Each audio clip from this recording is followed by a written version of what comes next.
business and take the business, because when we go and do our own thing, what I did first is go the smart way and get the contracts. You know what I mean? That's why we can go and we work the Rivals, the Under Armour, the Nike. Hurry up! Let's do it. Hey, BTO 1-3, 1, 2, 3. BTO. Get paid, let's go. My name is Charlie Williams, willing to roll the SOULACE. Right here, I got my man, Roc Carmichael right here, Marcellus Riley JR. So, tell me a little bit about this. Start with Roc. Oh, forgot my man, Stefan Virgil right here. You know it. OG. Tell a little bit about yourself, Roc. Keep it simple, man. My name is Roc. I was named Roc for a reason. I've been, super solid and super grounded, since day one. I think that's why, I've been able to reach my goals, and accomplish, the things that I set out to do. And I think that's why, I'm able to go further. Like I said, my mom named me the perfect name, and, to sum it all up, that's what we doing here. So let's talk about yourself, man. City boy from DC. I went to Fayetteville State, graduated out of there 2015, came home, got into the coaching. From there I just, my philosophy is making sure that you take care of the kids that don't nobody else pay attention to. You know what I mean? Like, everybody wants the studs, but there's some studs in the back you just gotta pay attention to. You know what I mean? So that's just one of my goals right there. And I'm just fortunate to be blessed along the way to work with different guys and come in contact with different guys. So You said about from DC, right? right. So how was the transition? You played at Fayetteville State. How was the transition playing in the city in Washington D.C. and playing in the South?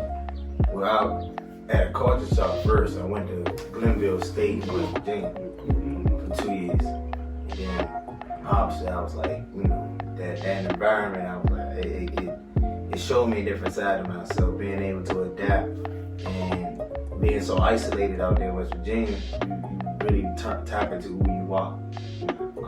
So then when I was able to get to that HBCU though, I had a little fun. I had to have a little fun. It was love though. Like, and I tell Roc and Pure all the time who ask me about Fayetteville or something.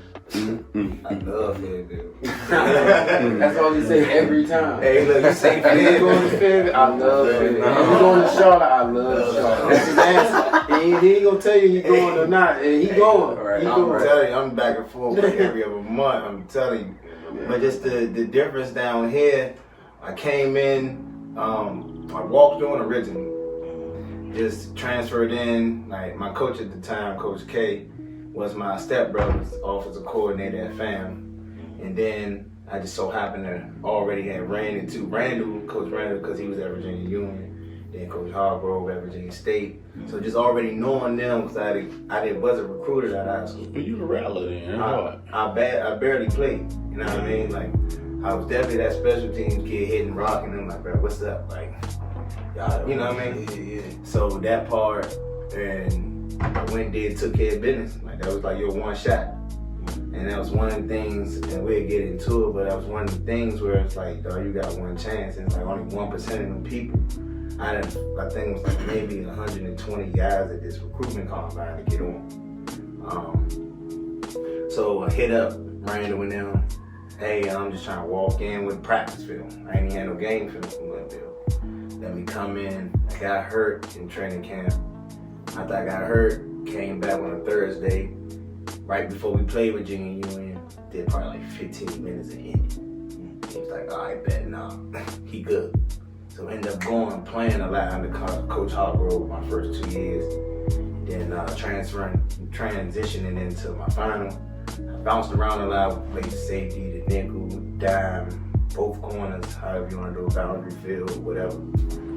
So I say my transition, being through all them different times and understanding that you gotta learn different positions and learn different things, you make it easy. You know what I mean? Like, it really do make it easy, so that way you can adapt. Yeah. What's your transition like, man? Hey man, just tell them how you come just sum it from, up. you know, from D block and Tech, and you know, you reach the ultimate goal to the league. You know what I'm saying? You make it to the league. Just talk about that transition from Glen Paul B Blood Raw to D block to the Eagles in Houston.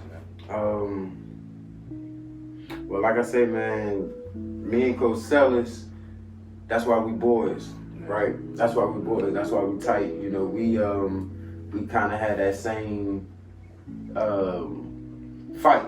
You know what I'm saying? I don't want to call it a struggle, but coming from that DC, that PG County area, up north, you know, we get overlooked a lot. You know, it's you know, more focused on football. I mean, you know, y'all can but it's more focused on basketball as a whole. You know, so the opportunities to go to college and play big time football, slim to none. You know, up there, and that's why we're doing what we do now. But, you know, I literally went up to Blacksburg, you know, as about a week or two before my senior year started, ran a 4.3, did my thing in front of Frank Beamer, and he offered me a scholarship right there on the spot. Not only did that, you know, like you say, change my perspective on life, you know, just by going to Virginia Tech, seeing the grass, you know what I'm saying? Like, when you used to seeing trees and, you know, it was waterfalls and, you know, different little hangouts and stuff for you to do, you know, that was refreshing. But being able to have one scholarship, like Coach said, I had one opportunity, and then to come in there and get under the wings of guys like, you know, I had Virgil, I had Brandon Flowers, who was a Florida boy, I had Macho Harris from Richmond, you know, then myself, J-Ron Hosley, another Florida boy, Kyle Fuller, you know, that was our defensive back room, you know, that was the war room, you know, and they still know about us, you know. And you know, like Verge said, man, that brotherhood that was created, you know, within the defensive backs, and you know, I went through some tough times at Virginia Tech. Like, as soon as I got there as a freshman, my pop passed away, and like I said, that shit happened. I went to lean on, you know, these guys even more. That's why I speak so highly of them, you know, because I'm like, as a youngin', and I ain't had nowhere to go, and I was just getting on to my dreams. I lost the guy that was there with me through all these camps, through, you know, traveling. We've been, you know, running track at a high level since I've been 4 years old. I've been traveling the country, you know, meeting up with top dudes and, you know, hanging out, doing this stuff. But like I said, I lost my support, and that support turned into D block. Like I say, that's why I fight for that shit every day. You know, forever. Cause like I say, that's what took me in and made me, you know, who I am. You know, thanks to, like I say, Bud Foster, Torian Gray, you know, Frank Beamer, some legendary coaches. You got a story to tell. Yeah. You know, then shit, we get an opportunity to go play ball in the league, and that was, you know, another eye opener, right? Cause you get there and nothing is what you think it is. Nothing is the same, man. Like I said, you just heard my story, so You think it's okay when you get there? I came from, you know, football is all we got type of field, and when you get there, it's more of a business, more of a, you know, football is about money type of thing. And the first person that told me I wasn't going to like it, and this is some behind the scenes stuff, so I'm gonna get into it, was Coach Foster. He told me to my face before I even went to the NFL. Like I say, somebody in the room told me make sure I keep it raw, so I'm like, all right, I'm gonna tell the truth. And That's gonna draw people. when I went in, do my exit meeting, you know, leaving Virginia Tech, I'm projected second or fourth round, Senior Bowl combine. You know, I got all the top shit going. Bud came to me and told me, he said, you, Macho, Verge, that shit ain't really for y'all.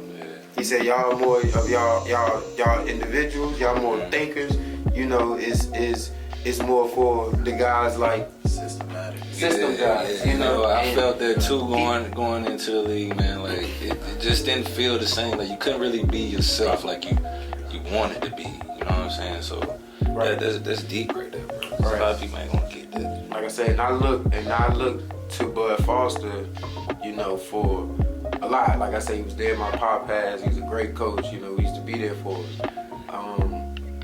And I asked him, well, shit, coach, why you ain't go to the league? He said, it ain't for me either.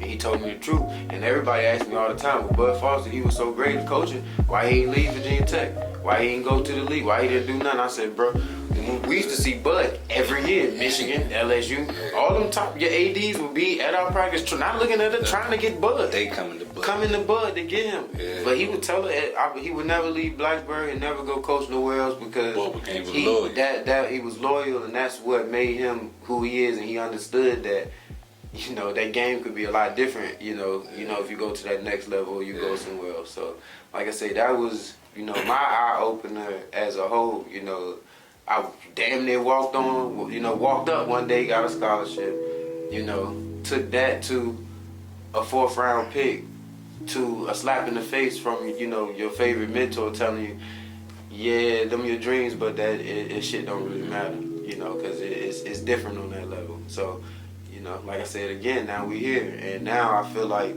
what we are doing, we are able to create our own realm. You know, we able to play the game how we want to play the game. You know, create our own narrative exactly in this 7-on-7 world, in this recruiting world. I look at it like the Wild Wild West. Your battles, your pylons, all these people, they're there to help the kids, but nothing is solid yet. You know, whoever can come and create something solid, you know, and like I said, we got some strong people backing us, so that's the game we wanted to dive in. I love it. Like, I'll stay up every night, I'll drive coast to coast because I know they not gonna work harder than me. I know they'll want to compete like I want to compete, and they don't love the kids like we love the kids. So, like you met a friend today. What would you tell a guy or a player? He worked so hard, but he didn't receive his worth. I'm just keep it real though. I prefer to rock as big brother and tell y'all for real though. Like I was on the bench 4 years in high school. You know what I mean? Like I didn't play.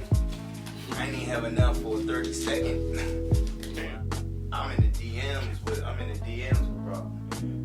Like if I have my old Instagram, like I can show you. Like I'm asking different questions, like how the league is. Like bro, how was Virginia Tech? Like you know what I mean? Kind of like in that fan role.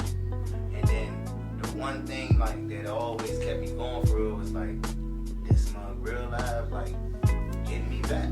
Like so for a kid now, when I tell you about the recruitment combine, it's real. Like I'm talking about like your favorite trainers, your favorite coaches at the time. Like they going to train everybody else, and they talk guys.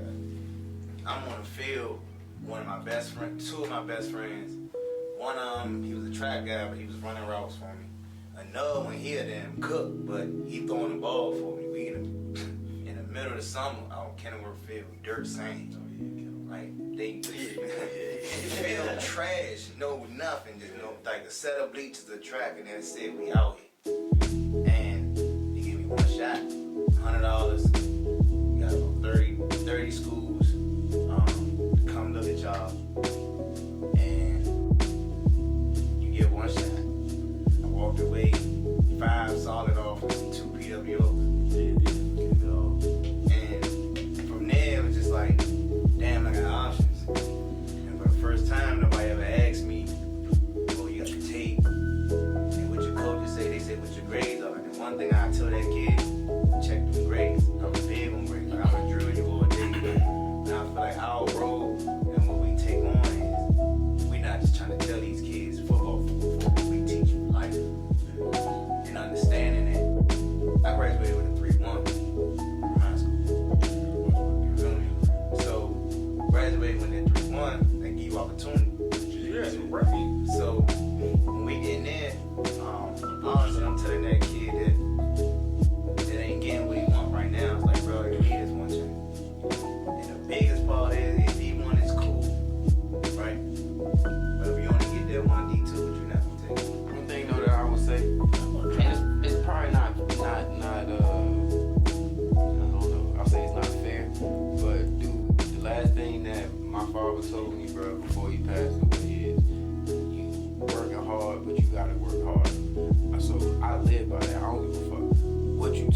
what you set out to get, you ain't put enough work in, and that ain't got nothing to do with your mama, your daddy, how much money you got. It ain't got nothing to do with none of that shit. It got to do with what you say you gonna do up here and how much you gonna go get it.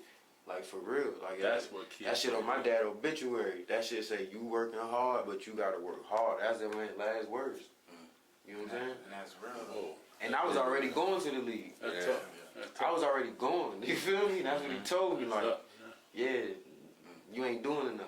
And that's it. We live by that. You know what I'm saying? Like, I don't more. Like, go hard. If you got another one, go get another one, bro. Go do another rep. Go. Because you never know. Hey, so with that being said, man, for both of you, man, like, for what y'all doing in the community, what y'all doing to these kids, man, uplifting them, giving them something to look forward to, giving them opportunities, just the time y'all spending with them, you know what I'm saying, giving them an opportunity to look forward for the rest of their life. You know what I'm saying? What does that do? What does that do for you, you know, as a coach in this position now? Now you in the leader position, and you got the kids looking up to you, and they're asking you questions like, how did I do this? What did I do? Like, Roc, what I do? Coach Sellers, like, how is this supposed to be done? Like, It's a gift and a curse. yeah. It's a gift and a curse, man, because you start to get those big-headed guys. You start to get those kids that think they 5 stars, you get the 4 stars, and they parents coming around. And just because they got some money to pay you now, they think that, you know, but it's like, those not the guys we take pride in. Them not the guys that we doing it for. Right. You know, like, if you got the money to go pay whoever the top trainer and go do that. That's not what we really offer over here. You know, like, it's not. That's not what we trying to do. We take the pride in creating the jokers, like the couple cats we got now. Like, literally, we come out here, they ask me, where Dayon Thomas, where Anthony Mark, where Darrell Scott, where Eli Mitchell. I'm like, these kids, this time last year was no stars, no recruits. Between them 4 kids, we got about 20 offers right now. Like, literally done took them from school to school, beating people up, taking offers, you know, so, yeah. It look like a Tuesday practice when I watch Bro, so it's a ball. It's a ball because they appreciate it, you know what I'm saying? And you know, but you might got a kid that's a 4-star or 5-star. We done help some of them out, give them an offer and shit, and won't say thank you, won't hit you back, won't do nothing. You know what I mean? But I'm like, I like we do it for them soldiers that, you know, like you said, you answer they just because you answer they call, they coming back. You know what I'm saying? That's it's no better feeling than that. I'm just on the sideline. No, I'm cool. Back in the day, you had to work your butt off because you didn't have stars. Yeah. So if you didn't work your butt off, nobody was coming to see you anyway. So you had to travel, or you had to put the work in to get there.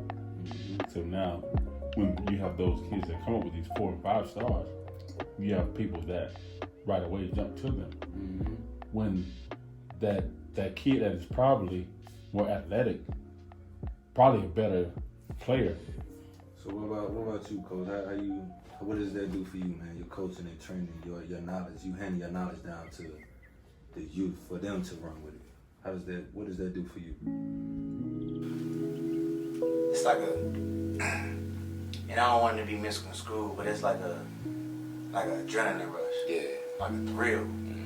To see, honest God, bro, I tell you, like, I don't like working with everybody. Like, bump the bread. Right. And Money, it's the fact that I want the kid that you don't want. That's cool.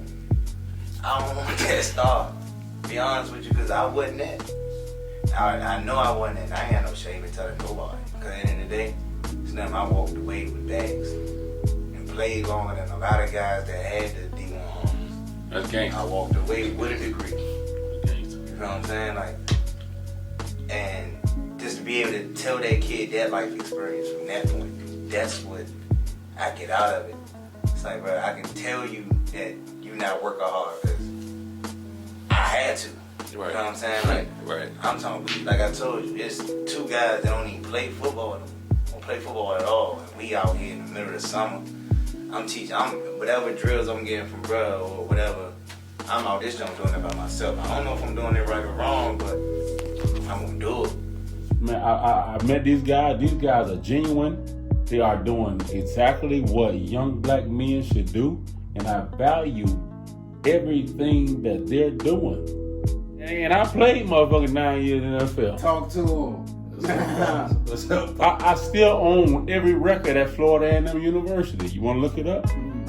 FAMU 1998. Netflix wants to buy it. My phone dead right now. These young guys are trying to do something that's special. Ain't nobody got time for that bullshit. It's too hot.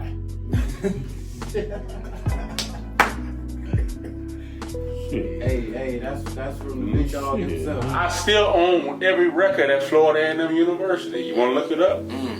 FAMU 1998. Netflix wants to buy it. Alright. My phone dead right now. These young guys are trying to do something that's special. Ain't nobody got time for that bullshit. It's too hot. Shit. Hey, that's from the big dog himself. And I said it. Don't worry about that. Put that on me. Put that on me. Top tier. I'll think that. Y'all got it. Y'all have it. Road to SOULACE. Roc Carmichael. Marcellus Riley JR. I got some big dogs I can call. We gonna break the egg with this one. Get in your truck. All right, let's get there. Get settled. Boom. Bow. Breaking out 90. Break out 90 left. We on you or we just want to get Two pack. You get in. All right, I'ma settle. Pack. I'm out. All right, two pack. All right, line it up. Pack, them out. Go. 1, 2. Go. Drive eyes, fellas. Drive eyes. Find the man first. Go. Find that man first. First drill we gonna 3 quick hits. Ready, set, hit. I'm gonna pedal you back. Flip, break, come straight back down the line. I can flip you any way I want to. It's gonna be 3 of them. All right. After that, we gonna get into I don't know what y'all call them, but we all DBs. Ready, set, hit, pedal. Open up on that line. We gonna go 45. We gonna open up. We go 90. How you pedal? Open up 45 and 90. We gonna see who can dance and who got hips. All right. It's about flip, break. Let's go. Get out of there. I like it. Ready? Ball coming. Ready? Go. Flip, break.